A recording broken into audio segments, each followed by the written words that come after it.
vi que ellos quitaron un montón de cosas, pero vi algunas veces que metieron con el... Ya tengo una reunión con los jóvenes de servicio social y seguro ellos me van a seguir. Pero mientras estamos aprendiendo.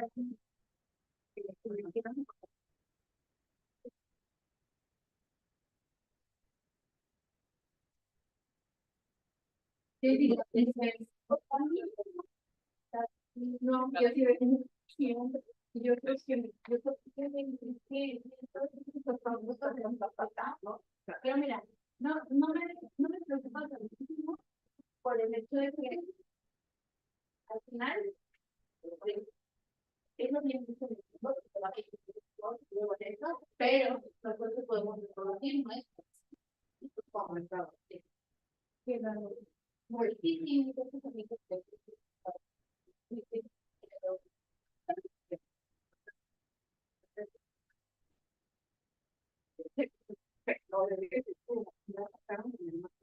adelante, adelante. Igual las críticas,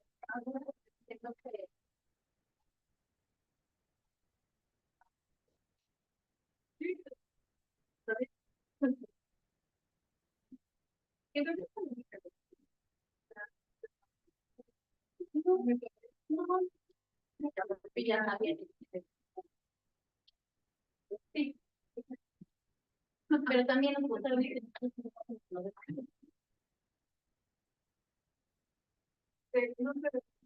si quieren, si gustan, en teoría tienen que llegar ya. Si quieren, esperamos un ratito para allá. De lo que yo me acuerdo. Ok. Sí, si no se va a acabar.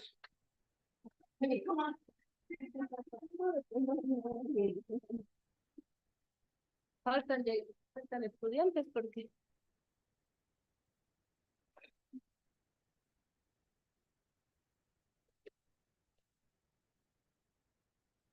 Ay, no he prendido la cámara, no sé.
Pero vamos a tener. No sé. Lento, lento hacia el.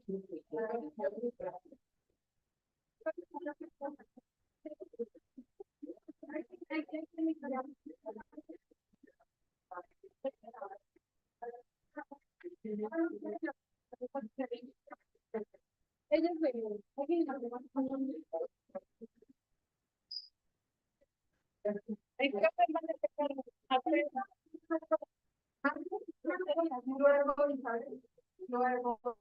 Y luego.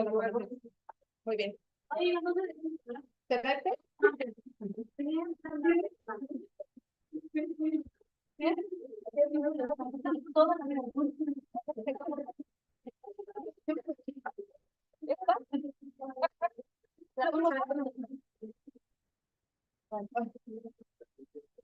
¿Dónde nos tenemos? Aquí. Sí, saben que pedimos micrófono, pero no hay, este es el micrófono para la grabación. Wow. Okay. Ah, pues hablamos fuerte. ¿Sí me escuchan allá atrás? ¿Sí? Perfecto. ¿Cómo? Este es para la transmisión. Sí, bla, bla, bla, Ya bla. tienen el enlace del.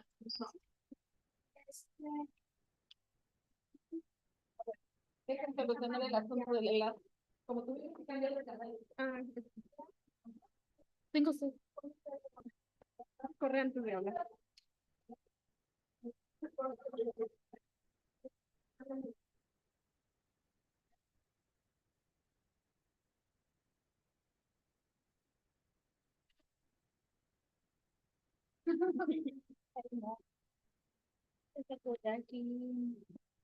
Ay, chinga, yo traía tacones. Sí, no.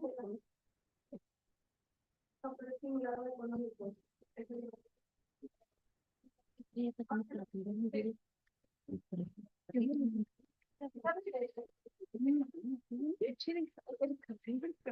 Hola, papitos.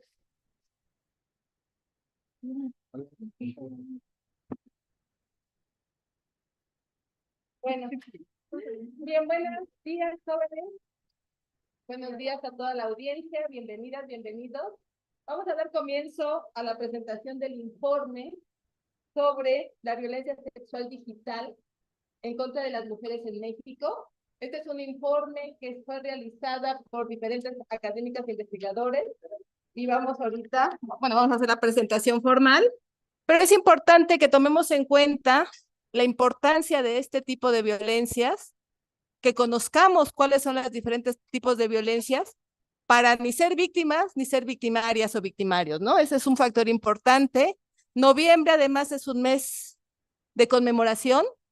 Ustedes sabrán que el día 25 de noviembre se conmemora el Día contra la Eliminación de las Violencias contra las Mujeres. Entonces, en ese marco también estamos haciendo esta presentación, porque la violencia digital es una de tantas violencias que existen hacia las mujeres.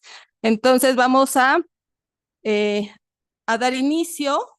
Nuestra primera ponente es Marcela Hernández Oropa.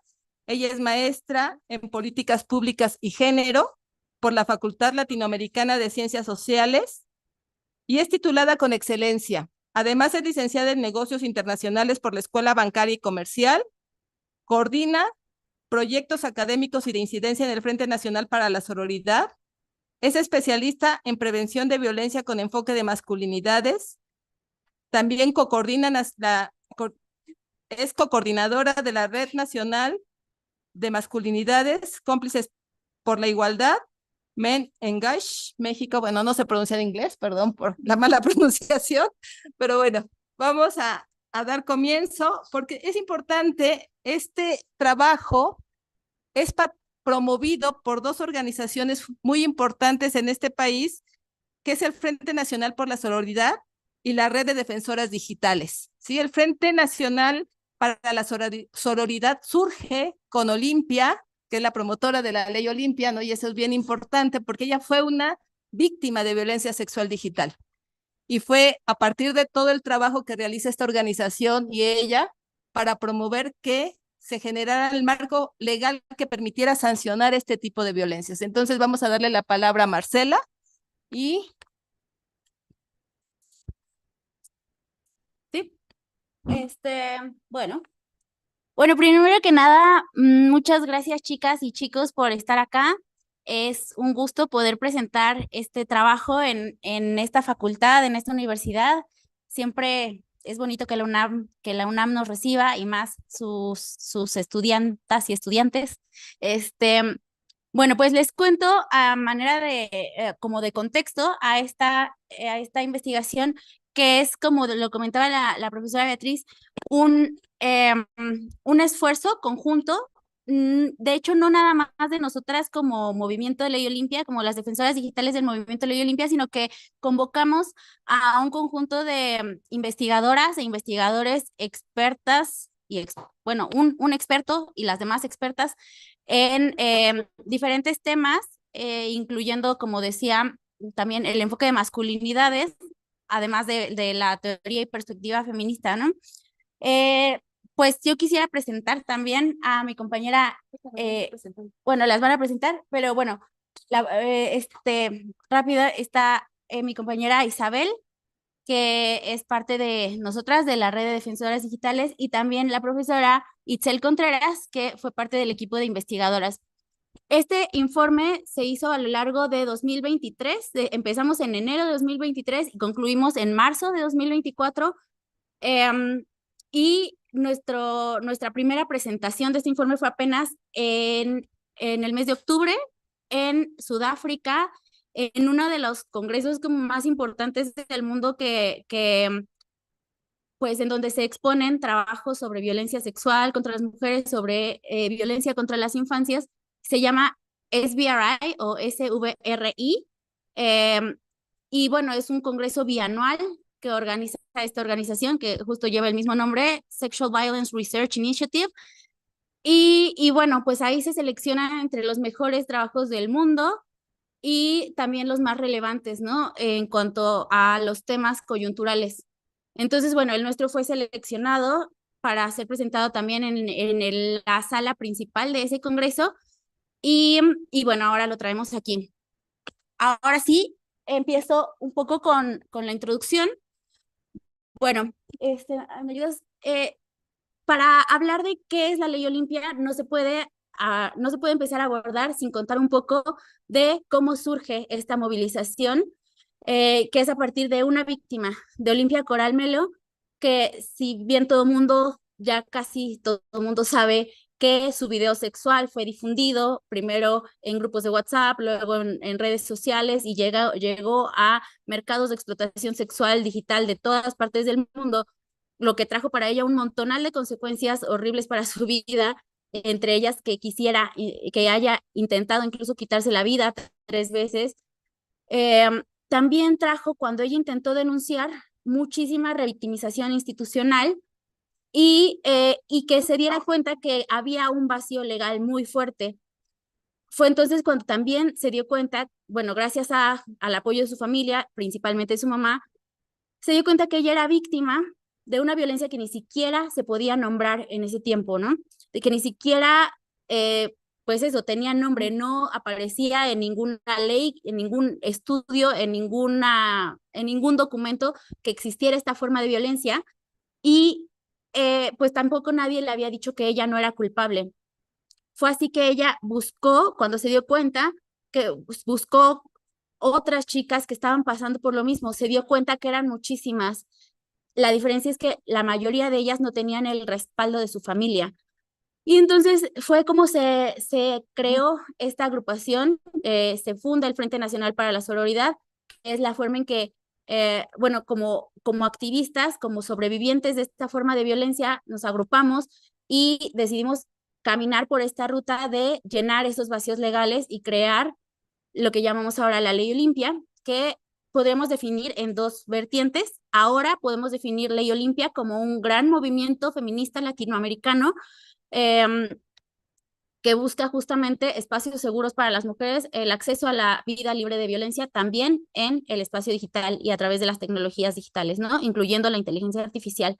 Y también es este conjunto de reformas que si bien inicialmente estaban pensadas sí como un marco jurídico, una ley integral que definiera tipologías, que tuviera un glosario, que tuviera asignación de responsabilidades para diferentes dependencias, en fin, que eso podemos todavía seguir luchando para que suceda, pero se decide estratégicamente para poder avanzar que se creen por lo menos estos conjuntos de reformas, uno en un sentido preventivo, que es la reforma que se hace en México a la ley de acceso de las mujeres a una vida libre de violencia en cada estado y a nivel federal, en donde se define la violencia digital como una modalidad de violencia por razón de género que se ejerce principalmente en contra de las mujeres y permite, el hecho de que se defina así como modalidad, permite visibilizar que la virtualidad es un contexto, un ámbito más de existencia humana en donde las personas creamos vínculos, nos relacionamos en nivel público, privado, íntimo y que pues en donde así como pueden darse relaciones sexoafectivas, también en la virtualidad puede ejercerse también la violencia sexual en la virtualidad, ¿no? Algo que no se pensaba antes, la violencia sexual se pensaba solamente como algo que tenía que ver con la corporalidad, ¿no? Ahora sabemos que la intimidad sexual puede ser agredida también en medios digitales. Y la otra reforma va de penalizar justamente a que llevar al nivel de delito la conducta de difundir y producir contenidos íntimos sin consentimiento. A ver, siguiente. Bueno, no se va a ver, pero les voy a contar un poquito de los principios que motivan esta lucha, porque nosotros tenemos posturas muy firmes y muy concretas que nos diferencian a veces de otros movimientos que, bueno, va de esto de explicar que lo virtual es real, no como esta separación que se suele hacer todavía en la actualidad de, bueno, es que en la realidad pasa esto y en la virtualidad no es así, no funciona de ese modo como un lugar separado, sino eso, ¿no? Como un ámbito más, así como vivimos de una forma y nos comportamos de una forma y nos vinculamos de diferentes formas en la escuela, en la casa, en el trabajo, en la vía pública, la virtualidad es un ámbito más de existencia humana y no es que lo que pasa ahí no sea real, simplemente es que está condicionado por el contexto. También sostenemos que no se puede nombrar a esta violencia por no venganza, que eran las primeras formas en las que popularmente se conocía, porque ni es porno, tenemos una postura muy crítica de esa industria que cosifica, hipersexualiza y mercantiliza los cuerpos de las mujeres, reduciéndonos a objetos sexuales al servicio de los consumidores, ¿no? De consumidores. Entonces, no, definitivamente no podemos aceptar que se llame porno, pero tampoco venganza, porque no es como que hicimos algo malo para merecer que nos difundan o que hagan esa explotación de nuestros cuerpos a través de la virtualidad, porque terminar una relación no es motivo para que alguien se vengue de nosotros, ¿no? Que es uno de los casos típicos, las exparejas. Y con esta forma machista de si no eres mía no vas a ser de nadie y te voy a quemar, y todas este conjunto de violencias que ocurre muchas veces al terminar una relación, aunque no exclusivamente en ese contexto. También sostenemos que no existe el sexting seguro mientras el Internet siga siendo patriarcal. Hay ahora muchas posturas que dicen, ay, bueno, pero hay que hacer sexting más seguro y entonces tápate aquí y entonces ponte acá y que no salgan tus tatuajes. Sí, por supuesto que eso reduce un poco a veces el impacto, pero no hay nada, como defensores digitales podemos decir que no hay nada absolutamente que garantice eh, que la explotación sexual de tu cuerpo no te va a dañar y que no va a ocurrir una vez que tus imágenes íntimas estén en contextos digitales, ¿no? En la virtualidad, por más privado que es un chat, por más confianza que le tengas al que se la compartes, Y incluso por más íntegra que sea la persona a quien se la compartes, nada te garantiza que no pueda perder el celular, que no le puedan hackear la cuenta. Y realmente también nada te garantiza que esa persona es tan íntegra como tú esperas, ¿no? Mientras el Internet siga siendo patriarcal, no existe el sexting seguro, hay medidas para atenuar, pero nosotras no podemos irnos con una narrativa de que, venga, hay ley Olimpia y todas vamos a encuerarnos, ¿no? Porque eso finalmente sirve a una industria que cosifica y mercantiliza nuestros cuerpos y los hipersexualiza. En fin, son algunos de los principios, hay más, pero igual para no alargar tanto el tiempo de mi exposición, voy a entrar un poco en los objetivos del estudio, que básicamente es o sea, lo que intentamos es ver cuál es el impacto tanto del movimiento como de las reformas de ley Olimpia en la transformación de estos mandatos que sostienen la violencia sexual, específicamente en entornos digitales, aunque nos dimos cuenta que los mandatos de género que lo sostienen en realidad son los mismos que sostienen cualquier tipo de violencia sexual en cualquier entorno.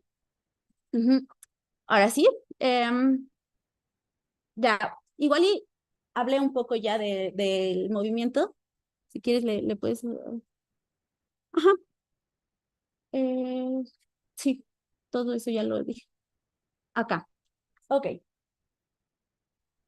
Algunas de las formas en que nosotros recabamos la información para este estudio fue hacer grupos focales. Hicimos grupos focales en 7 estados de la República: Chihuahua, Tamaulipas, Yucatán, Campeche, Puebla, Ciudad de México.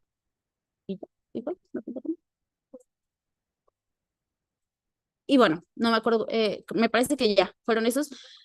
Sí, ya dije Chihuahua. Y como tratando de abarcar las diferentes zonas geográficas del país, estaban compuestos por hombres y mujeres. Además, hicimos también una encuesta digital que se dispersó también a nivel nacional. Hicimos muchas solicitudes de información a instituciones públicas de gobierno y bueno, diferentes organismos. Hicimos un estudio de escucha social digital, que ahorita les cuento un poco de cómo sucede eso. ¿Cuál? Y pues claro, sí, investigación documental. Y esta gráfica que se presenta acá habla, o bueno, nos arroja un poco de los hábitos, digamos, de la sexualidad de las personas. Y encontramos que el 65.8% sí ha practicado sexting de las personas encuestadas. 34.2% no lo ha hecho. Pero ¿qué creen? Además, siempre se suele pensar que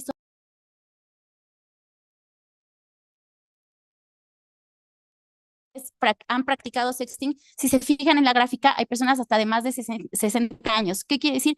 La virtualidad evidentemente es un espacio más que habitamos las personas y al que llevamos nuestro ser también ahí. La sexualidad y la intimidad es, por supuesto, una dimensión más de la personalidad y la ejercemos por, quizás, no sé si llamarle naturaleza, igual no puedo entrar ahí, pero el punto es que habitamos la virtualidad existiendo también sexualmente.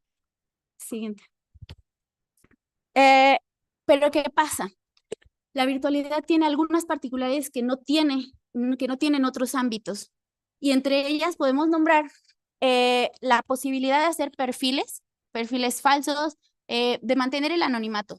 Puedes crear un perfil suplantando la identidad de alguien más, puedes crear un perfil en donde no se asuma ninguna personalidad, o puedes crear personalidades que no corresponden a quien realmente eres. Y eso te permite las agresiones bajo el anonimato, que despersonaliza, te atreves a lo mejor a más como persona agresora muchas veces. Otra, esta cuestión de que en cuanto publicas un contenido se viraliza. No es lo que sucede cuando repartes volantes o cuando tratas de difundir información en un entorno físico, presencial. En la virtualidad se viraliza la información y esto también hace que fácilmente se pueda perder el control de los contenidos. Lo que llega a Internet muy difícilmente se puede garantizar que baje de ahí, ¿no? Que sea retirado completamente. Siguiente. Esas, algunas como, sí, como decía, ¿no? Haciendo esto un ámbito de existencia humana, por eso se tiene que explicar las agresiones sexuales en este entorno con esas particularidades que lo diferencian de otros. ¿Qué? Ok. Y bueno, algunas de las manifestaciones de la violencia sexual digital son justo la producción de contenidos íntimos, de material íntimo sexual sin consentimiento, la difusión de este contenido, el robo o usurpación de identidad con fines de explotación sexual, el acoso sexual digital, el grooming, la sextorsión, las amenazas, el acecho y el ofrecimiento de servicios sexuales no autorizados. Para fines de este estudio, lo que hicimos para identificar qué mandatos se habían transformado y cuáles no fue primero identificar qué mandatos íbamos a estudiar, ¿no? Y los dividimos en los mandatos sobre la sexualidad de las mujeres y sobre la sexualidad de los hombres. Y sobre la sexualidad de las mujeres encontramos, las mujeres son un ser para otros, su cuerpo es para el placer, uso y consumo de principalmente masculino. Otra, que el valor de las mujeres se relaciona directamente con su virginidad o depende de una sexualidad moderada, discreta y deserotizada muchas veces. 3, las mujeres que no cumplen con estos mandatos merecen y son culpables de la violencia sexual en su contra. Porque este mandato me parece que solamente voy a explicar un poco esta cuestión de que, ay, bueno, pues sí, pero ella se lo buscó, pero es que ella estaba borracha en otros entornos, ¿no? Pero es que ella traía muy corta la falda. Bueno, entonces las mujeres que no cumplen ciertos mandatos, entonces son de alguna forma culpables también de la violencia sexual que se ejerce en su contra. Igual, sí, ay, bueno, pero ella se tomó esa foto, ay, bueno, pero ¿qué anda mandándolas? Ay, pero ¿qué anda subiendo eso? ¿No? Todos esos implican, todos ese tipo de frases y conductas es de lo que va este mandato. Por parte de los mandatos sobre la sexualidad masculina, un hombre debería tener la mayor cantidad de parejas sexuales que pueda y nunca decir no al sexo. Es este mandato de hipersexualidad para los hombres que mientras más tengan, como que pareciera que fueran, sobre todo a los ojos de otros varones, como más hombres, ¿no? Un hombre debe siempre conseguir su objetivo sexual a como de lugar, de lo contrario se considera humillado o denigrado. Y es esta cuestión también de que pues la carrilla que se echan entre ellos si no te pela la morra, si no, si estabas conquistando y te batearon. Eso lo viven los hombres muchas veces, sobre todo en círculos de hombres, como un motivo de humillación. Los hombres tienen derecho a ejercer control sobre los cuerpos de las mujeres con quienes tienen vínculos, experiencias sexoafectivas, y esto se refleja muchísimo en las conductas de estar monitoreando constantemente a las mujeres, donde están, demuéstrame que estás ahí, y de estar controlando su conducta a través también de medios digitales, pero antes se hacía de otras formas. Y entre hombres hay complicidad y solapamiento respecto a los actos violentos o sexualmente abusivos en contra de mujeres, y también que para gozar de aceptación y poder pertenecer al colectivo de varones, los hombres deben validarse frente a otros hombres. Esto es retroalimentado por el colectivo masculino. Todos estos son retroalimentados y las conductas violentas se van solapando justamente en esa complicidad que se va haciendo entre ellos. Y clara muestra de esto es los grupos de intercambio de packs de nudes, que en donde hay hasta 200,000 vatos en Telegram juntos compartiéndose packs y nudes, intercambiando y diciendo cosas horrorosas como si los cuerpos de las mujeres fueran una cosa más. Bueno, ya hablé un poco de las metodologías de investigación, escucha social y resultados. Ahora sí, para hablar de los resultados, voy a pasarles a mi compañera Isa, que va a hablarle también, antes, dividimos la investigación en ver cuáles son los impactos de la transformación de normas de género o de mandatos de género en el ámbito social, en las instituciones del Estado y en el sector privado, principalmente enfocándonos en las empresas que son las empresas detrás de las plataformas digitales, ¿no? Ahora sí, entonces les paso a mi compañera Isa. Bien, vamos a darle la palabra a Isabel Chavarría García. Ella es egresada de Ciencias de la Comunicación de la Facultad de Ciencias Políticas y Sociales de la UNAM. También es especialista en materia de violencia de género, derechos humanos y prevención social de la violencia. Activista contra la violencia sexual digital en el Frente Nacional para la Sororidad y colaboradora en Defensoras Digitales, fundadora de la Red Mexicana de Prevención a la Violencia AC. Démosle la palabra. Gracias.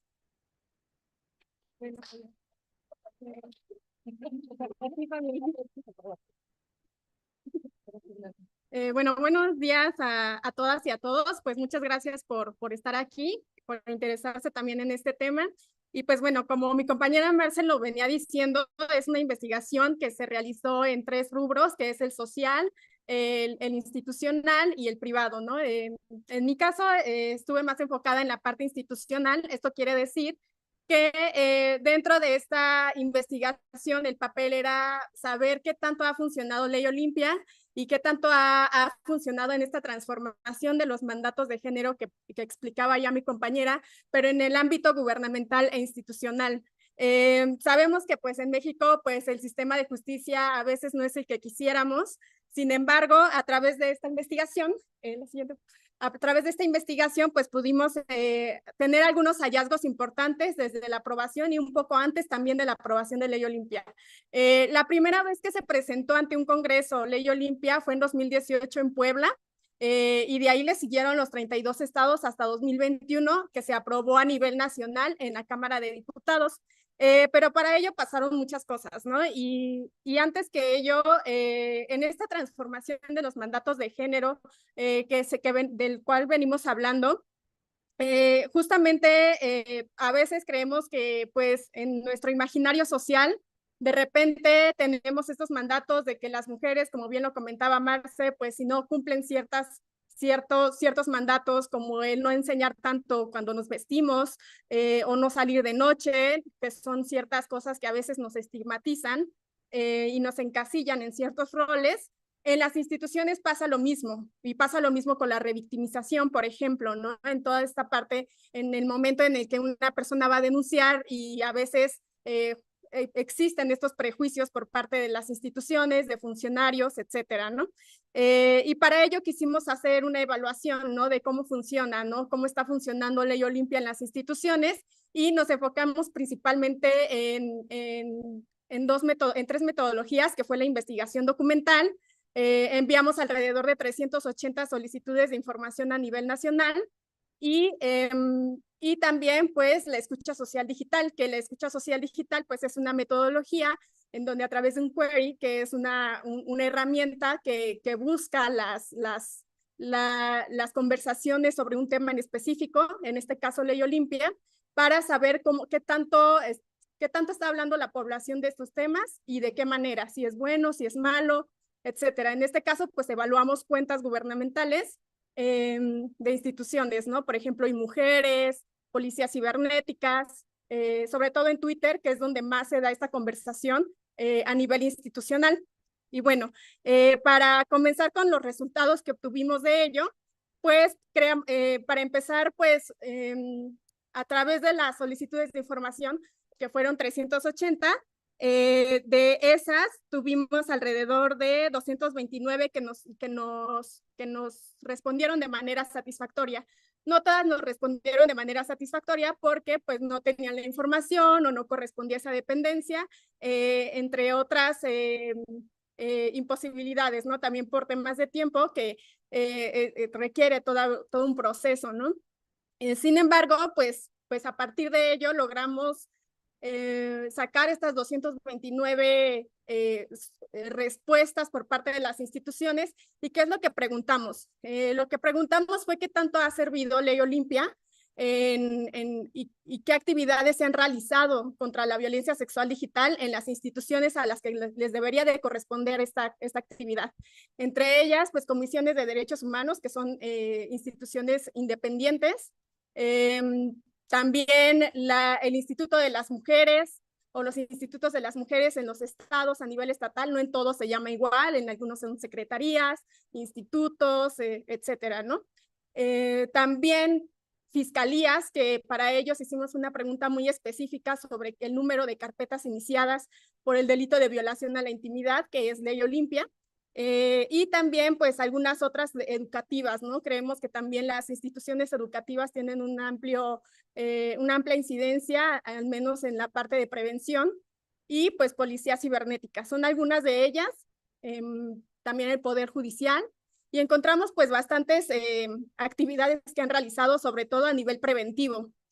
Gran parte de ellas, como podrán ver aquí, son las instituciones gubernamentales Entre ellas, pues están las fiscalías, están los institutos de la mujer, y bueno, pues en total, como les decía, fueron 229 solicitudes respondidas satisfactoriamente. Esto quiere decir que pues sí hubo una respuesta en la cual las instituciones nos respondieron, que hay tantas actividades, que se han hecho tantas campañas de comunicación, entre otras, ¿no?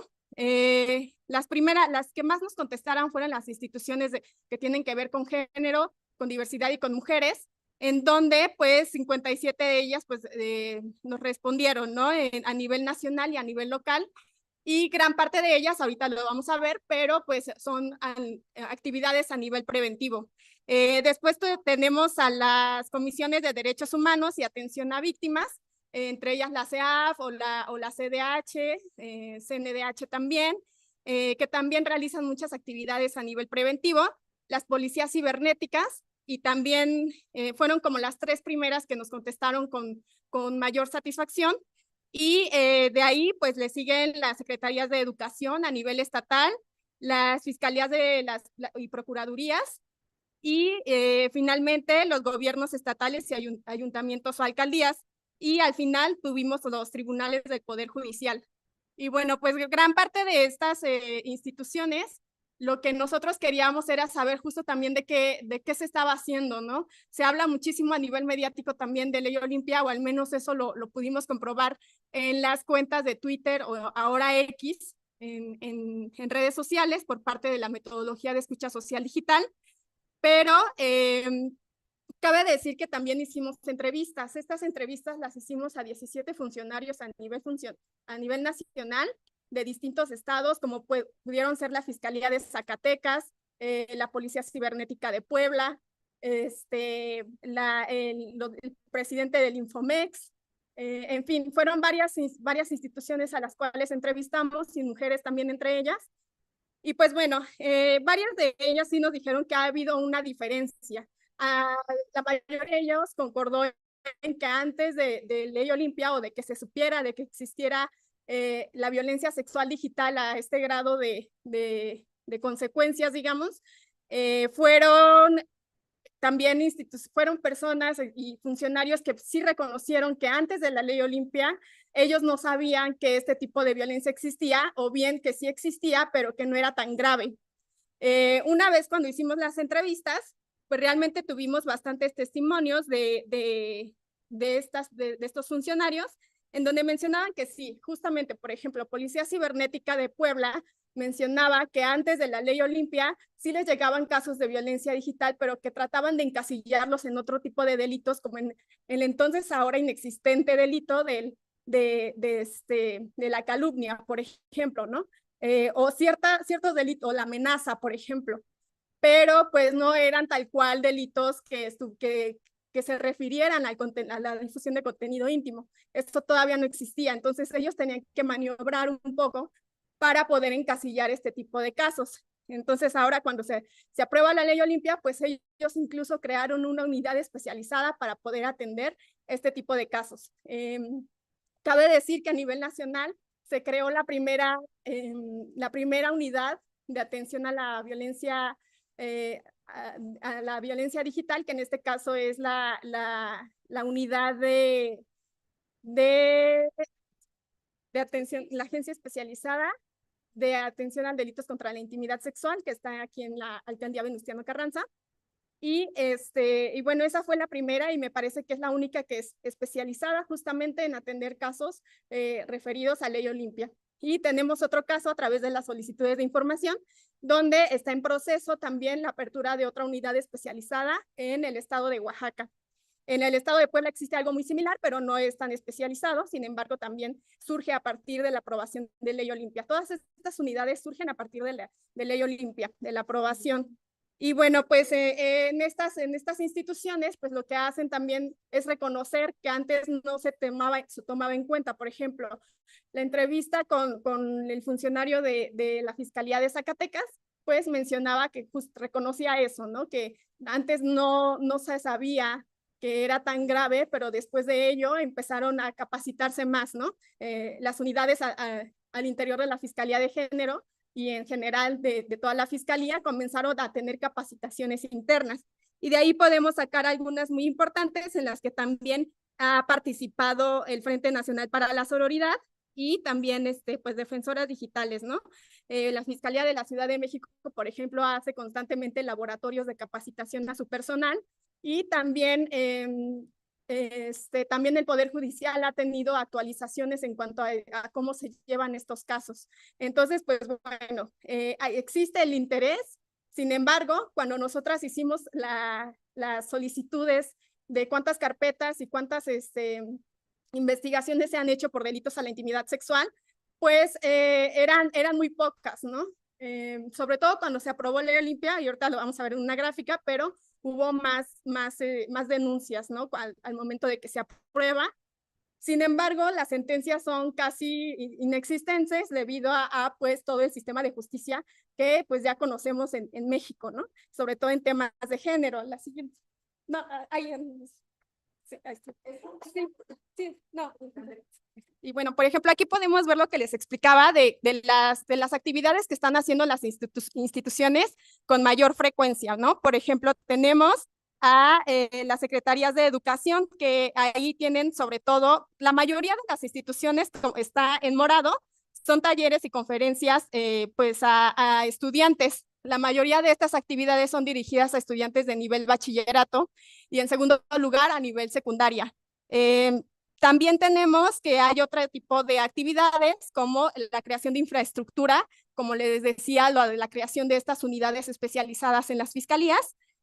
También las capacitaciones internas es otra de las más realizadas. Y ya en menor medida son actividades que tienen que ver con la creación de protocolos, reglamentos. En Guadalajara se realizó un protocolo también. Se han hecho como algunos manuales, ¿no? O sea, documentos que pueden ayudar a las víctimas o a las activistas también a orientarse en cómo llevar este tipo de casos. Otras actividades fueron las campañas informativas, que esas también las pudimos encontrar mucho en redes sociales. Y pues bueno, al finalmente, pues la atención a casos que le corresponde únicamente a las fiscalías. La siguiente. Y bueno, aquí tenemos un mapa de todas las solicitudes contestadas a nivel nacional. Las que están en mayor color morado son las que más respondieron. En este caso, Ciudad de México y el estado de Hidalgo.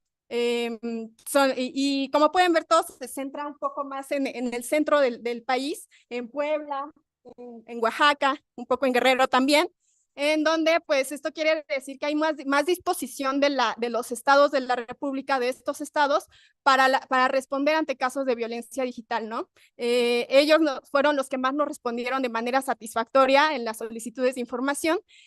Nosotras les preguntamos qué actividades están haciendo de prevención, de atención, de sanción, y pues bueno, en el sur y centro del país es donde más se concentra esta atención, y pues en el norte todavía hay falta un poquito de información, de orientación y disposición por parte de las instituciones. Cabe decir que, pues bueno, las tres principales que respondieron fueron Hidalgo, Ciudad de México y Oaxaca, y las que menos respondieron, pues también fue Tabasco, Guerrero y pues algunos estados del norte como Coahuila, Chihuahua, Durango. Son algunas de estas solicitudes. Y bueno, pues también es importante decir que pues hay algunas instituciones, por ejemplo, a través de las entrevistas, una exfuncionaria del estado de Tlaxcala, de la Secretaría de Educación, nos mencionaba que también muchas veces el trabajo de las instituciones baja incluso a las escuelas. En este caso, la Secretaría de Educación reunió a muchas comisiones y comités de maestros para que se pudiera hablar de estos temas e incluso reportar a casos de violencia digital y a víctimas para su atención, ¿no? Entonces ahí podemos ver que a través de la gestión de estos funcionarios también que tienen este interés, pues puede beneficiar directamente, en este caso, a los alumnos y alumnas. La siguiente, por favor. Y bueno, aquí tenemos algunos ejemplos, son solamente ejemplos de algunas campañas de este lado, violentómetros virtuales, campañas de prevención por parte de estados como Campeche, como Tabasco, como algunas otras en las que también hemos participado, y esto es importante mencionarlo porque a nosotras de repente sí nos contactan bastante como pioneras también en este tipo de temas, para poder de alguna manera orientar los contenidos de este tipo de campañas, ¿no? En Twitter también encontramos muchísimas campañas y cabe decir que respecto a la escucha social digital, que es esta herramienta de alguna manera monitorear las conversaciones en Internet, sobre todo en Twitter, porque es la herramienta que más utilizan las instituciones gubernamentales para comunicarse. Ahí pudimos constatar que pues gran parte de las publicaciones gubernamentales las hacen sobre todo en fechas importantes como el 8 de marzo, como el 25N, y que la mayoría de las respuestas son positivas. ¿Por qué? Porque se comparten con otras instituciones y también con los seguidores de esas instituciones que generalmente pues tienen una respuesta positiva. Sin embargo, pues también hay respuestas negativas y gran parte también de esas respuestas negativas, por ejemplo, es cuando surge un caso muy mediático de algún influencer, de algún artista que está siendo víctima de difusión de contenidos y pues ahí pues el bagaje de seguidores pues es muy variado, ¿no? Pero nosotras aquí criticamos un poco esta parte de que debería de ser un tema latente, sin embargo, pues solamente se visibiliza en estas fechas importantes y pues en el marco de ciertos eventos a nivel nacional, ¿no? La siguiente. Y bueno, finalmente, a través de las entrevistas que hicimos con funcionarios y funcionarias públicos, ellos nos mencionaron justamente pues estos testimonios en los que pues ellos reconocen, ¿no? Como les comentaba, en Puebla, por ejemplo, que antes no sabían cómo encasillar bien el delito, en Zacatecas, que hicieron todavía después de Ley Olimpia, luego de la aprobación en Zacatecas, se metieron a las capacitaciones, incluso también asesoramos a ciertas unidades, a la unidad de género en Zacatecas de la Fiscalía para que pudiéramos sensibilizar un poco a los funcionarios en la atención a estos casos. También ellos nos mencionaban que pues, y si en esta encuesta, en esta entrevista, hubo una parte en la que preguntábamos, pues, qué tan cómodos se sienten con estos mandatos de géneros que ya había mencionado mi compañera Marce, y ellos mencionaban en un rango de 0 a 4, donde 0 es sí estoy de acuerdo y 4 es como que no estoy para nada de acuerdo con estos mandatos. Y en promedio, todos los funcionarios mencionaban que no estaban de acuerdo con los mandatos de género. Igual y eso está un poco viciado porque pues les preguntábamos y obviamente iban a decir que no están de acuerdo con los mandatos siendo funcionarios. Sin embargo, a través de las entrevistas nos pudimos dar cuenta también de que algunos todavía tienen ciertas ideas, por ejemplo, en la parte de porno venganza, como bien les explicó Marce, no es porno y tampoco es venganza, porque porno se refiere a una industria y que con todo el consentimiento pues se expone en los mercados de explotación sexual digital, que para nosotras son mercados de explotación y no páginas porno. Entonces, y tampoco es venganza porque entonces nosotras no hicimos nada como para merecer esa venganza, solo somos víctimas, ¿no? Entonces, no es porno y no es venganza, y muchos de ellos mencionaban que estaban de acuerdo con este término, sin poder reflexionar como todo esto detrás, ¿no? Sin embargo, pues sí, en algunos casos, pues sí existía esa conciencia, y gran parte del resultado de esta investigación es justo ver todo eso, de cómo los funcionarios y las instituciones están viendo a la violencia digital y atendiéndola, porque eso repercute directamente en las víctimas, ¿no? Cuando hablamos de pornovenganza, muy probablemente estamos hablando también de que si en una institución tienen esa idea, pues tal vez haya ciertos niveles de revictimización. Entonces, pues tiene mucho que ver cómo ven las instituciones y qué tanto reflexionan sobre ello. En la Procuraduría de Hidalgo, que todavía hay Procuraduría en el estado de Hidalgo, también hubo un testimonio de un funcionario que nos mencionaba justo esto de la pornovenganza, ¿no? Que antes tenían esa percepción, pero una vez que se aprueba Ley Olimpia y empiezan a informarse más sobre esto, pues pueden pueden entender mejor a las víctimas, pueden sensibilizarse más e incluso pueden hacer este tipo de actividades como capacitaciones y otras, ¿no? Y bueno, pues en promedio, pues gran parte de estos funcionarios, pues mencionaba que pues fueron mujeres y hombres entre 30 a 40 años más o menos, Y pues bueno, el promedio en el que ellos están de acuerdo, o más bien que no están de acuerdo con estos mandatos de género que sostienen la violencia digital, son entre 3.4 y 3.7, ¿no? Entonces, o sea, no están de acuerdo en general. Sin embargo, pues también, pues es un llamado también, ¿no? Gran parte de, como pudimos ver en el mapa, en la zona norte, pues no hubo respuesta de los estados. Entonces, pues ahí es muy importante siempre monitorear qué se está haciendo, ¿no? Una de las actividades más recurrentes también fueron las campañas de comunicación. Y bueno, a través de la escucha social digital pudimos comprobar que la mayoría de ellas tenían una buena respuesta, pero porque estaban compartiéndose con seguidores adeptos a estas instituciones, ¿no?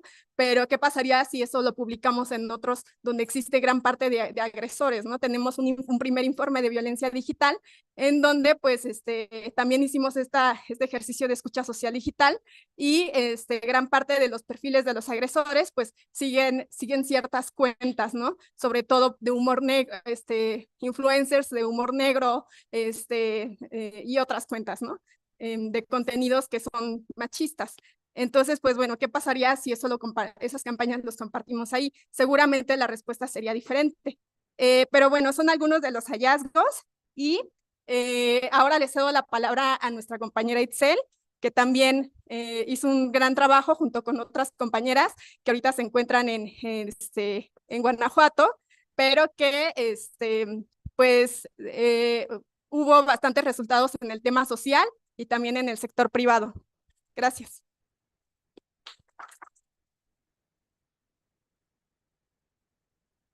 Sí, ¿no? Bien, ahora le vamos a dar la palabra a Itzel Contreras Chávez. Ella es licenciada en Economía y especialista en género, maestrante en el programa de posgrado de estudios latinoamericanos en la UNAM. Es facilitadora de cursos y talleres sobre feminismos, perspectiva de género y economía en instituciones públicas, privadas e independientes, además de que es profesora de nuestra facultad. Le damos la palabra a Itzel.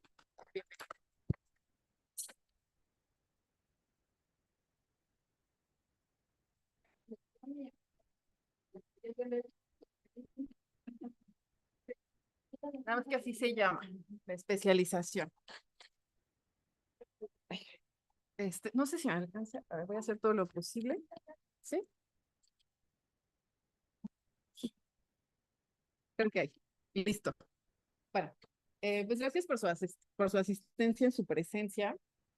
Y como les comentaban las compañeras, el estudio está dividido en 3 aspectos que tienen que ver con el impacto en las instituciones gubernamentales, el impacto en la sociedad y la sociedad mexicana y el impacto en el sector privado. En realidad, yo considero, y se los comentaba a las compañeras, que lo que pudimos observar, los hallazgos en los grupos focales que tienen que ver con la parte social, pues fueron básicamente el corazón de la investigación. No quiere decir que las otras partes no, pero digamos que aquí obtuvimos muchísima información y de toda la información que obtuvimos se pueden sacar 4 o 5 estudios más. O sea, fue muchísima información, porque esto tiene que ver con las percepciones de la gente de a pie, ¿no? Y lo que ya había explicado un poco Marce es que para hacer los grupos focales se tuvo que ir a diferentes estados de la República, tratando de abarcar todas las regiones del país, y también el que las personas que fueran a los grupos focales fueran tanto hombres como mujeres, y también justamente para ver la diferencia con los mandatos de género entre hombres y mujeres, y también pues de distintos contextos sociales, de diferentes orígenes etarios, de diferentes edades. O sea, sí fueron grupos focales pues como súper diversos, ¿no? Tanto en etnia, clase social, etcétera. Entonces, pues tenemos ahí un montón. Para cuando hablamos de percepciones y sobre todo en estudios sociales, tenemos muchísima información y tela de dónde cortar, pero pues yo les voy a hablar de los hallazgos principales. Ya les hablaban un poco las compañeras, tanto Isa como Marce, de la escucha social digital. y esta gráfica es respecto a los sentimientos en redes sociales y sitios web sobre Ley Olimpia. Y el dato que arrojó la escucha social digital es que el 86.9% de las personas participantes en la encuesta conocen, y también en los grupos focales, conocen o han escuchado hablar de Ley Olimpia. A lo mejor no lo tenían claro, no sabían, pero sabían que existía Ley Olimpia. En la escucha social, entonces, el 13.5 se mostraban neutrales ante el tema. Fíjense, el 32.7% tenían una percepción negativa y el 53.8% una percepción positiva. Y dentro de la escucha social digital también, no solamente respecto a la ley, sino a todo lo que tuviera que ver con Olimpia, ¿no? Que eso, porque Olimpia es muy conocida, entonces también ahí había una percepción implícita sobre la figura de Olimpia como activista y como víctima de violencia sexual digital. ¿Qué fue lo que encontramos en estas percepciones, sobre todo tanto en los grupos focales, insisto, como en la escucha social digital, en las encuestas? Pues que las mujeres jóvenes reconocen los aportes y avances históricos del feminismo en beneficio de la justicia social.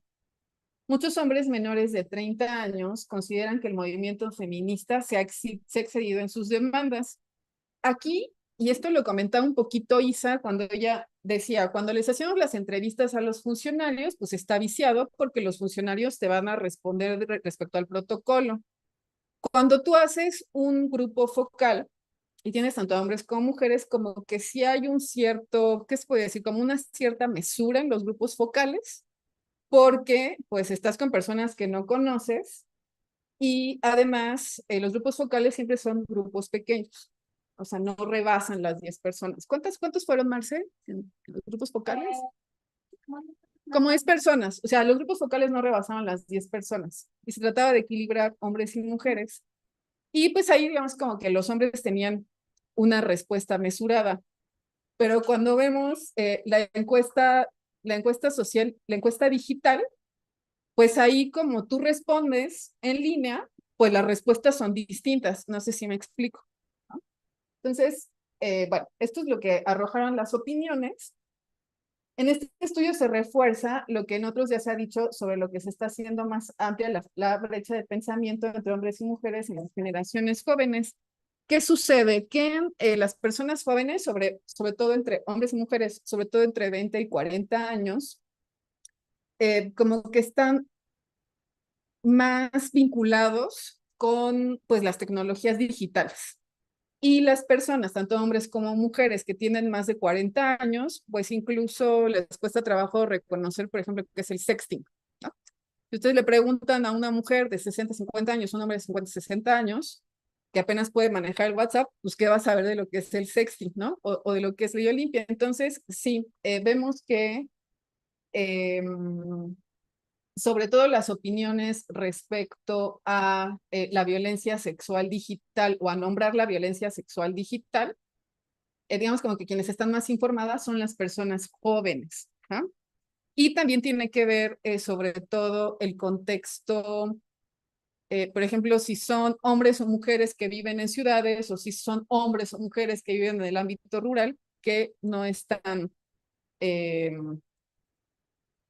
no tienen información o nunca habían escuchado hablar de eso, ¿no? O sea, todo el mundo puede reconocer, si tú dices violencia sexual, pues todo el mundo puede reconocer de qué estás hablando, pero si tú dices violencia sexual digital, pues digamos que hay, pues como que no se reconoce, ¿no? O incluso es incómodo hablar del tema. Y específicamente sobre Ley Olimpia, la gran mayoría de la gente tiene opiniones positivas. Incluso, bueno, esa es como mi opinión, es muy, muy personal. Hay como una especie de trampa en que como ya existe Ley Olimpia, justo lo que decía Marce, pues entonces ya podemos tener un vínculo sexoafectivo más seguro en redes. Y no, ¿no? Y no. Entonces, muchas mujeres sobre todo entre 20 y 40 años, que tienen vínculos sexoafectivos o que hacen sexting o que comparten fotos con sus parejas o en redes o en Tinder o en donde sea que ellas ejerzan estos vínculos, aún así siguen sintiéndose muy inseguras en Internet, ¿no? O sea, lo hacen pues porque tal vez les parece divertido, porque creen que están ejerciendo su libertad sexual, no todas, pero quienes lo hacen aún así siguen sintiéndose inseguras en Internet. Y eso es muy importante, a diferencia de los varones. ¿Qué es lo que sucedió con la escucha social digital respecto al comportamiento? Decía yo, sentimientos positivos, negativos y neutrales en torno a Ley Olimpia. Sentimientos positivos, apoyo al movimiento, sus reformas y afinidad con las narrativas, pues que las mujeres estemos seguras en Internet, que no es porno, no es venganza, la verdad es real, o sea, con que todo eso hay un sentimiento positivo. Sentimientos negativos, comentarios revictimizantes sobre las mujeres cuya intimidad sexual es difundida. Neutrales, información sobre la conversación de Ley Olimpia se activa cuando hay un caso que se vuelve público, esto que comentaba Isa, y o se aprueban las reformas en algún país. Como la Ley Olimpia no se aprobó en todo el país, sino que se fue aprobando paulatinamente desde el 2018, paulatinamente se fue aprobando. Cuando se aprobaba en el estado en el que se aprobaba, fueron surgiendo más temas de conversación en Internet respecto a la Ley Olimpia. Esto es un poquito lo que les comentaba. En estos grupos poblacionales, sobre todo en los grupos focales, que fue donde obtuvimos mayormente información, personas menores de 30 años coinciden en que lo que ocurre en la virtualidad es parte de la realidad cotidiana y proveyeron ejemplos de las formas en que las personas construimos una identidad en redes sociales. Mencionaron que la violencia se puede vivir en espacios virtuales y cómo esta permea todos los aspectos de la vida de las personas. Esto es lo que les decía respecto a las edades. Las personas mayores de 40 años consideran que muchas veces lo que parece real en redes sociales no lo es, dado que las personas pueden aparentar en estos espacios. Aunque las personas mayores de 40 años son más reticentes a lo que sucede en la virtualidad por considerarlo real, ¿no? Digámoslo así. Y en grupos entre 30 y 40 años está dividido entre ambas posturas. ¿Qué es lo que opinan? Fíjense, no sé si se alcanza a ver en este cuadrito, digamos, como que fueron las palabras más usadas en grupos focales cuando les preguntábamos a las mujeres sobre el sexting. ¿Qué es lo que decían las mujeres jóvenes y adultas? Esto es tal cual su percepción, ¿eh? El libre desarrollo de la sexualidad es un derecho que se debe garantizar y su cuerpo les pertenece a ellas. Las mujeres jóvenes sienten enojo e impotencia ante la violencia sexual digital y consideran únicamente responsable al agresor. Entre las mujeres mayores de 30 años en contextos rurales o semirurales, no identifican ni nombran la violencia con claridad, mientras que en las ciudades sí lo hacen y confrontan los mandatos de género. Consideran que la virtualidad puede agravar la violencia sexual. El 87% de las mujeres que se han tomado fotos o videos íntimos, en lo que les decía, consideran que es un riesgo hacerlo. El 38.4% de las mujeres que dijeron haber practicado sexting, pues no lo volverían a hacer porque muy probablemente tuvieron una experiencia negativa.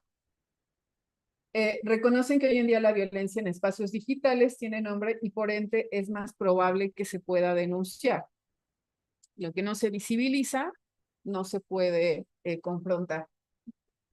¿Cuál es el impacto de Ley Olimpia en los hombres y mujeres adultos de nuestros grupos focales? Bueno, una minoría de hombres de todas las edades rechazaron las ideas feministas y defendieron los mandatos de género patriarcales que sostienen la violencia sexual digital. Hombres de todas las edades se irritan, esto es muy común, si señalan sus privilegios y a quienes les incomodan las demandas feministas. Hace poco un compañero en clase me dijo, ¿cómo es esa palabra en la que odias a los hombres? No, misoginia es odio a las mujeres. Misándrica, ¿sí, no? Así, siendo su profesora de género, imagínense ustedes, bueno. Entonces, hombres de todas las edades se irritan si señalan sus privilegios y a quienes les incomodan las demandas feministas y el señalamiento de la violencia de género, pero la reconocen debido a la presión generada por el movimiento feminista. Hombres, en su mayoría entre 20 y 49 años, están dispuestos al diálogo con el feminismo. Rechazan los mandatos impuestos a la sexualidad de los hombres, que si me permiten decir, pues la masculinidad es muy obediente, ¿no? O sea, como que los mandatos que hay sobre la masculinidad, sobre ser, todo el tiempo estar dispuestos y ser competentes a tener relaciones sexuales, hablar sobre el cuerpo de las mujeres, pues es muy obediente, ¿no? O sea, como que si hay hombres que intentan salirse de esa caja, dirían los compañeros de la teoría de la caja de masculinidad, pues van a ser violentados, ¿no? De alguna manera, por otros hombres. Entonces, hombres entre 29 y 40 años rechazan los mandatos impuestos a la sexualidad, a su sexualidad, son críticos de aquellos sobre la sexualidad, son críticos respecto a las... Hay aquí. Sí. Bueno, están dispuestos a dialogar, son críticos de estos mandatos de masculinidad y están pues dispuestos a tomar alguna acción. A lo mejor no saben cómo, pero están dispuestos, ¿no? O son sensibles a los temas. Resalta el apego a los mandatos de género que motivan la revictimización de las mujeres y el solapamiento. Esto en teoría feminista decimos que es el pacto patriarcal, ¿no? El solapamiento que hay entre grupos de hombres. No solamente que esto es abiertamente machista y violento, que es que haya miles de grupos de WhatsApp, ¿no? O sea, imagínense, chicas, que su novio esté mandando sus fotos, ¿no? O sea, y sucede. Por eso, Marce hablaba como, pues que no podemos estar completamente seguras de que esa persona en la que confiamos es íntegra. A ver, y no es mala onda, pero, pues no les vamos a hacer, un casting, ¿no? A los compañeros, ¿no? Para saber si en algún momento pues van a seguir los mandatos de masculinidad impuestos por el patriarcado. Bueno, el movimiento de Ley Olimpia se ha sumado al conjunto de voces feministas que buscan generar una incomodidad productiva que los lleve a cuestionarlos. Y fíjense ustedes, acá ya no se los mencioné, pero estas son las palabras que más usan las mujeres cuando hacen sexting, ¿no? Acoso, masturbación, interacción, consentimiento. Para las mujeres es súper importante el consentimiento, relación a distancia, sexualidad, divertido. Para los hombres, desnudos, interacción, normal, calentura, normal, ¿eh? Cuando las mujeres dicen consentimiento, fetiche, fíjense. Bueno. Y entre otras cosas, la parte respecto a la percepción social es súper amplia. De hecho, les recomiendo que pues lean todo el informe. Estos solamente son como hallazgos muy resumidos. Y ahora me voy a pasar al impacto que intentamos encontrar, buscar, investigar en las empresas. Y pues quiero decirles que no hay tal. O sea, las empresas, para las instituciones gubernamentales es una obligatoriedad. Es una obligatoriedad ejercer sus funciones con perspectiva de género, transversalizar la perspectiva de género. Es una obligatoriedad para el Estado, para las instituciones públicas, es una obligatoriedad. Sin embargo, para las empresas, pues parece ser que es algo voluntario, ¿no? O sea, si la empresa dice que tiene responsabilidad social, pues wow, ¿no? Como si... desde mi punto de vista tendría que estar regulado. ¿Qué hicimos en la parte del impacto a las empresas? Investigamos sobre todo las plataformas digitales de redes sociales. Intentamos ponernos en contacto con YouTube, que nunca nos contestaron, con OnlyFans, por supuesto jamás nos iban a contestar, También nos pusimos en contacto con las dos principales televisoras del país porque existe mucha violencia mediática y mucha reproducción de violencia digital. Y bueno, con quienes logramos hacer contacto fue con Meta. Con quien logramos hacer contacto, que ahora recuerdo, fue con Meta, pues con Meta. Y ya, con de las plataformas sociales, o sea, como que todo el mundo además nos bateó. Bueno, entonces, muy rápidamente, las empresas de redes sociales saben que la violencia sexual digital se perpetúa a través de sus plataformas. Sus reglas comunitarias o políticas de uso prohíben conductas que implican violencia sexual digital. Sí tienen algunos mecanismos de denuncia, pero más bien esto tiene que ver con el control de tu perfil, ¿no? O sea, que tú pongas candados de quién puede ver tu perfil, quién no. Además de que imagínense Facebook, Meta, todas las redes sociales que tiene Meta, pues implican miles de millones de cuentas. Miles de millones de cuentas. Entonces, para atender casos de violencia, pues lo que hacen es atenderte a través de un bot. Yo me pregunto, o sea, entiendo, porque hay miles de millones de cuentas, entiendo, pero si una mujer que ha vivido violencia sexual digital en su chat, ¿no? O en su perfil, y te atiende un bot, ¿qué calidad de atención tiene cuál es la calidad de atención que dan las redes cuando hay casos de violencia sexual digital? O sea, porque es lo mismo que tú denuncies un fraude a que tú denuncies que te enviaron una fotografía de un pene. ¿Sí me explicó? Entonces, bueno, sí hay un montón de candados respecto a sus reglas comunitarias, pero eso, desde mi punto de vista, únicamente es paliativo a lo que sucede respecto a la violencia sexual digital. O sea, ya es como imposible, desde mi punto de vista, erradicar, ¿no? O sea, puede ser paliativo, pero es casi imposible erradicar. Meta y OnlyFans, por ejemplo, están vinculadas con iniciativas globales como Take It Down y o Stop NCCI, que son herramientas para detener la circulación en línea de imágenes o videos sexualmente explícitos compartidos sin consentimiento. En estas herramientas, hagan de cuenta que hay como un buscador. Si se empieza a compartir mi imagen sin mi consentimiento, pues va a haber un buscador que va, digamos, como bloquear esa imagen que se está compartiendo viralmente. Entonces, aquí pues les sugiero revisar estas iniciativas, ¿no?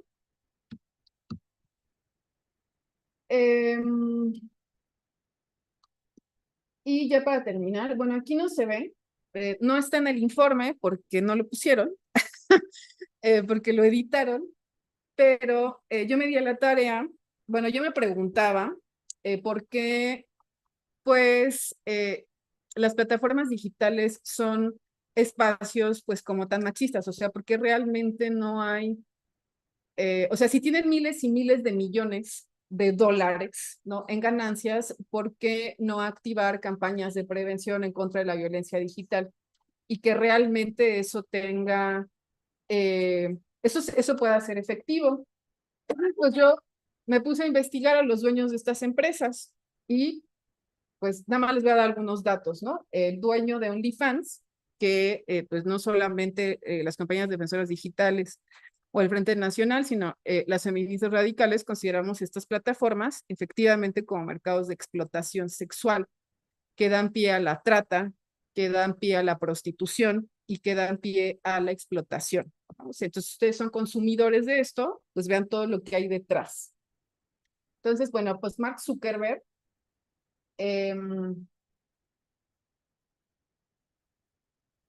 Mark Zuckerberg en primera, para hacer esta red social, pues fue comenzando como, o sea, hizo esta red social como para, ¿cómo se dice cuando tienes? Como si tuvieran un menú, o sea, como de las chavas de la universidad, ¿no? Y para calificar a las mujeres. Así comenzó Facebook. Y de hecho hasta hay una película que ahí retrata. ¿Cuánto gana Mark Zuckerberg, que es el dueño de Meta?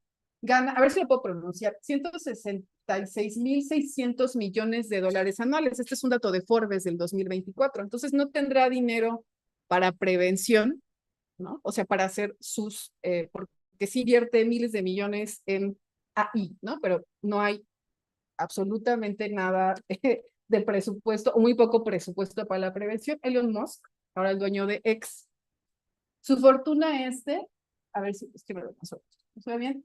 206.200 millones de dólares. Eso muy probablemente puede ser el PIB per cápita de un país africano, probablemente, ¿no? Rápidamente, desde que Elon Musk compró Twitter, la popular red social se ha visto envuelta en todo tipo de escándalos y denuncias, tanto de internautas como de sus trabajadores, según el estudio realizado por el Instituto para el Diálogo Estratégico, organización dedicada a la investigación de campañas de desinformación y odio. Las cuentas misóginas crecieron en un 69% desde que él es dueño de X, antes Twitter, ¿no? Ha sido acusado por difundir mensajes inapropiados, específicamente chistes sexistas sobre las mujeres, considerándolas peligrosas y violentas. Ahora, este personajazo que es Leonid Ravinsky, que es el dueño de OnlyFans, que es conocido en los bajos mundos como el rey del porno. Y bueno, pues él estuvo bajo investigación. Esta es una investigación que hace la BBC de Londres, porque antes de que existieran todas las redes sociales que conocemos, él tenía muchas páginas de la Deep Web. ¿Saben qué es la Deep Web? Bueno, son páginas ilegales donde había difusión de todo lo que ustedes se imaginen, ¿no? Sexo con menores, bestialidad, gore, y este personaje es el dueño de OnlyFans. Para terminar súper rápido y darle paso a nuestra comentarista, bueno, fue una investigación súper amplia, muy complicada. Hubo muchas partes que quisiéramos que estuvieran, pero no estaban. Pero pues como es nuestra investigación, pues las vamos a decir.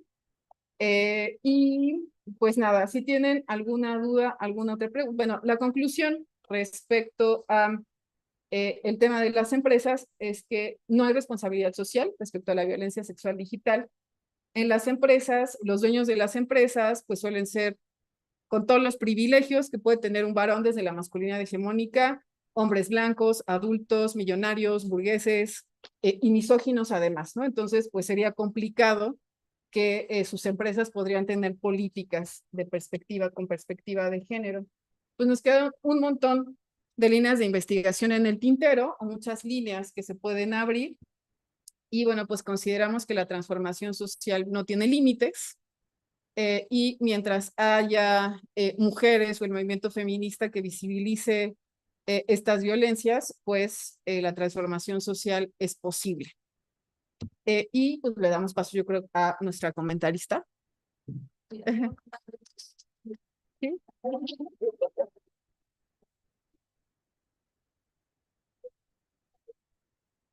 Esto nos va a comentar Elsa Flores Hernández. Ella también es licenciada en Economía de esta facultad, especialista en género de la economía en este posgrado. Trabaja en el Centro de Atención de Mujeres Víctimas de Violencia de Género en la Alcaldía de Tlalpan. Es profesora en el curso propedéutico de Igualdad de Género en esta facultad. Participa en el seminario transdisciplinario de Economía Feminista con la ponencia Mercado de Trata de Mujeres con fines de explotación sexual, y también participó en el seminario permanente de estudios de trabajo plataformizado en México con la ponencia Las plataformas digitales de suscripción y la explotación sexual de las mujeres a partir de COVID-19 a nivel mundial. Le damos la palabra. Gracias. Bueno, hola, buenos días. Espero que todas y todos estén bien. Ya sé que casi es su hora de clase, pero pues vamos a intentar como ser breves. Y pues me parece que nunca es suficiente seguir nombrando justamente que estos espacios, y principalmente en el que estamos el día de hoy, es a través de lucha feminista, de mujeres muy valientes que hoy tenemos como el honor de que nos acompañen. Y justamente con esto es que me gustaría empezar, ya que aunque hoy la Facultad de Economía se viste de morado, en realidad no siempre ha sido así. A pesar de que el trabajo doméstico y de cuidados no remunerados siempre ha sostenido el sistema capitalista. Y justamente el día de ayer fue el Día del Economista, ¿no? Felicidades a todas, a todos. Sin embargo, tenemos datos del Observatorio Laboral que el 63% son varones y el otro 37% somos mujeres. Seguimos siendo una carrera bastante masculinizada y es por eso la importancia de que la lucha de mujeres siga presente y sobre todo la resistencia, la cual es la que nos da una esperanza por un futuro feminista, y este informe es la esperanza, ¿no? Es seguir apostando por una vida libre de violencia y también por la urgente necesidad de seguir visibilizando toda esta estructura de opresión que ya no solamente se limita a la esfera física, ya sea dentro de los hogares o el mercado, sino que ha permeado también a la esfera digital, a la cual pues recurrimos constantemente y donde ya desarrollamos estos vínculos sociales y estas relaciones sexoafectivas. La semana pasada me parece que salió el informe anual que analiza el comportamiento de los usuarios en Internet y arrojó que en México pasamos un aproximado de 7.37 horas al día, es decir, casi una jornada laboral. Pasamos un tercio de nuestro día en redes sociales. Y esto pues lo único que hace es que refuerza esta construcción del espacio virtual, que es un reflejo de este espacio físico. Es decir, que las mismas estructuras de opresión y de poder en las que estamos inmersas también se están reflejando en esta esfera virtual. Y pues no es sorprenderse de que en estos espacios encontramos también opresiones por etnia, por tono de piel, por clase, por género, por edad y hasta por nuestra orientación sexual, entre muchas más, ¿no? Y lo peor de todo eso es que se generan estos mercados a costa de la vida de las personas. Igual, por si no lo saben, todas estas plataformas como OnlyFans, que son muchas más, son la nueva etapa de la industria del sexo, ¿no? Y que tiene como base, pues, por supuesto, esta supuesta libre elección, pues que de libre no tiene nada. Sin embargo, pues más allá de todo este debate que se pueda generar, hay que enfocarnos principalmente en visibilizar las afectaciones que ha tenido toda esta revolución digital, que va desde el microchip hasta la actualidad, en la que muchas generaciones ya nacimos y desde muy temprana edad tenemos este contacto con el Internet. Entonces, por supuesto que el grabar, el difundir y todos los demás espectros que ya se compartieron y que las compañeras lo plasmaron muy bien en el informe, refuerza la industria del sexo, refuerza el capitalismo, al patriarcado y al neoliberalismo, ¿no? Y esto porque existe esta masculinidad hegemónica que se valida a través de esta violencia sobre los cuerpos de las mujeres.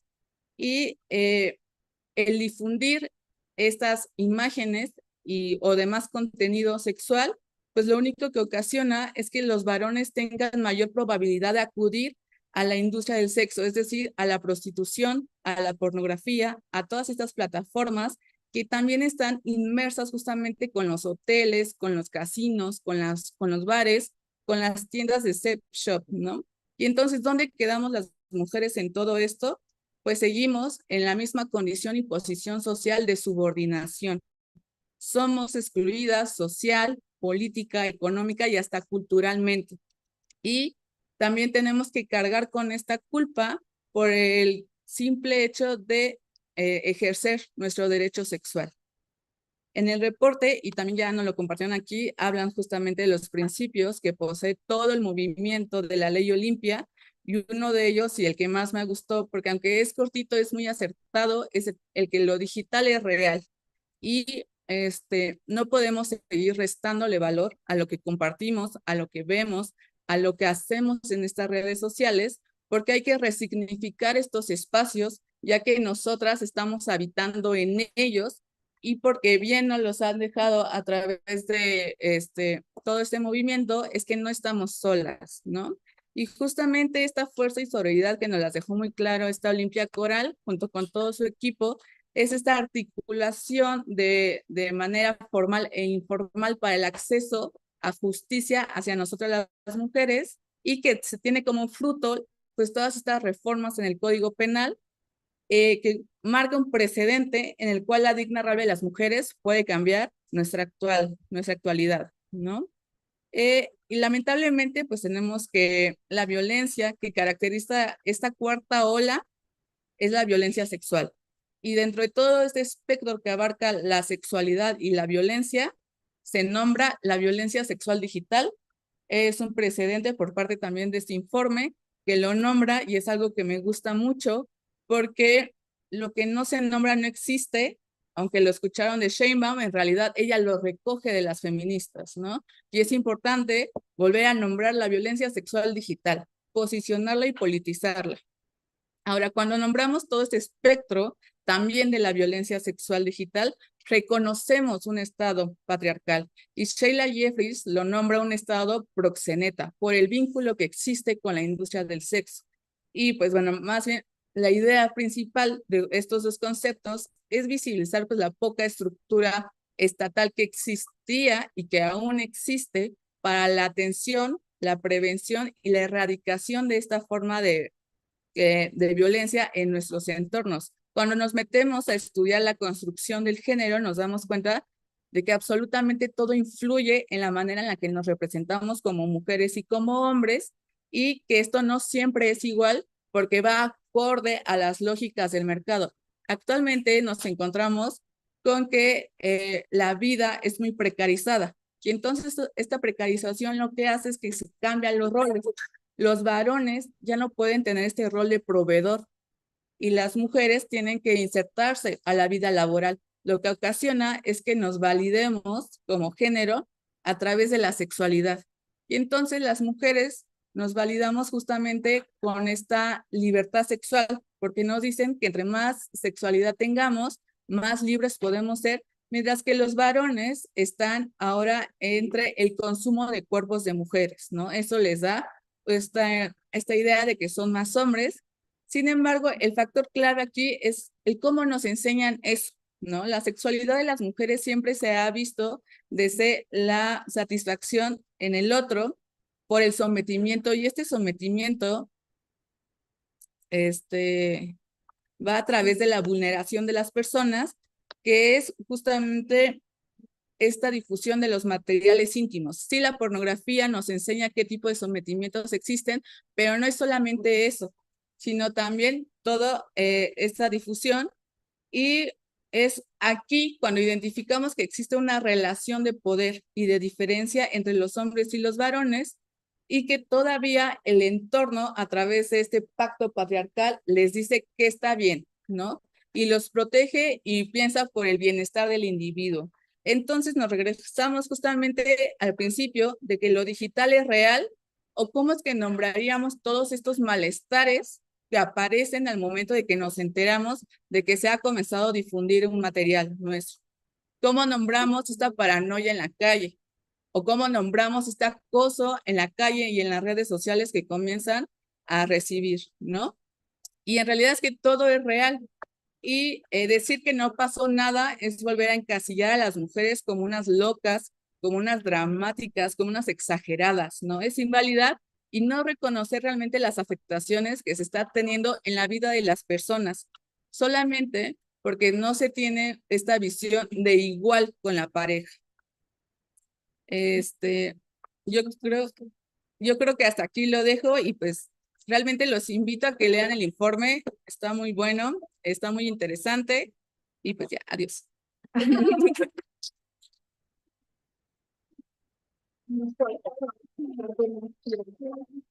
Desafortunadamente no nos quedó espacio para preguntas, hay otro evento en la sala.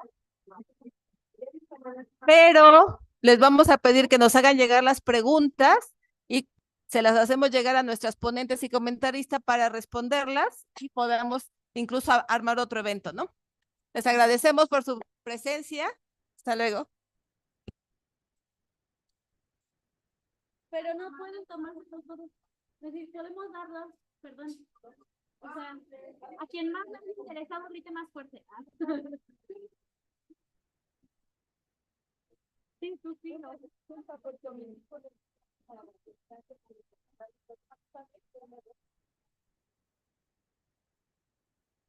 Sí.